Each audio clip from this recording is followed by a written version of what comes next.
Alright guys, what's up? I'm back doing my week 4 preview video, as you will. Let's recap a few things from week 3. Jordan, good first win, buddy. Glad to see your players are stepping up. Other 0-3 teams, it's time for y'all to step it up. Let's make this league a little more competitive. The only other thing else I'm going to address about week 3 is the referee situation. Let me just let you guys know how this is going to affect our fantasy league. If you have a player that gains fantasy points based off a bullshit call, such as the Monday night call in the Seattle-Green Bay game, I will strip those points. I will take those points away from you. In my eyes, they're not going to stand. I'm not going to have it. Had anyone started Golden Tate this past weekend, that last final throw, and I'm going to call it a throw, I won't call it a catch because it wasn't a catch, would have been stripped. So you know. Be warned, be prepared. It's going to happen. And now we will move on. Week 4 preview. Here it is, fellas. Back to the Foster versus Goose. Goose plays at home for the first time this year, and it won't be an easy one to start off with. Or it won't be an easy one for the first game at home, as he tries to knock off the 3-0 AJ. AJ's team is whooping ass here in the first 3 weeks. He is the points leader as of right now. And I would pick AJ for this game. Obviously, he's probably the favorite.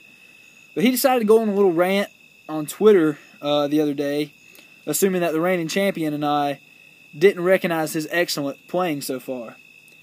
So I'm going to go against AJ here for being a douche right off the bat, and I'm going to take Garrett by 5. Next we have Price is Right versus Cruising to the Ship. One thing to say here, who's going to avoid going 0-4? That deadly record for fantasy. Most teams, I'm going to say 80%, I'm making that stat up right now, but most teams do not make the playoffs going 0-4.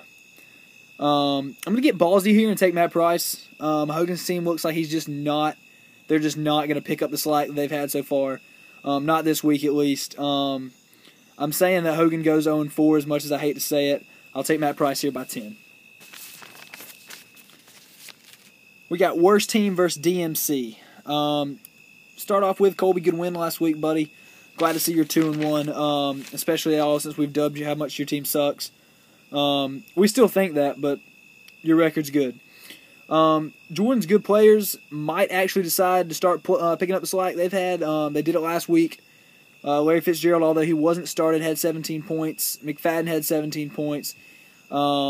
Assuming he never starts Vic again, and I'm hoping that he doesn't, I'm going to take him here by 12. Plus, Colby has some tough matchups this week.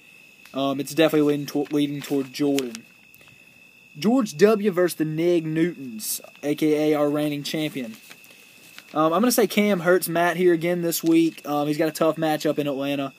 It's not going to help him out. Plus, Bryce has a lot of favorable matchups. To key in on one, we'll say Ray Rice versus Cleveland. It's going to be a shitstorm for Matt Van Sant here this week, I'm going to say, because of Bryce's matchups. And I'll say that the champ falls to 2-2, Bryce by 3. Colt Forte 5 versus Bud Light Football. No worries here for Duke. Not much to say other than Bill can't help the injuries that his team has and the amount of injuries that his team has. Duke soars 4-0 by 20 points. It's unreal. But that's it for the Week 4 preview.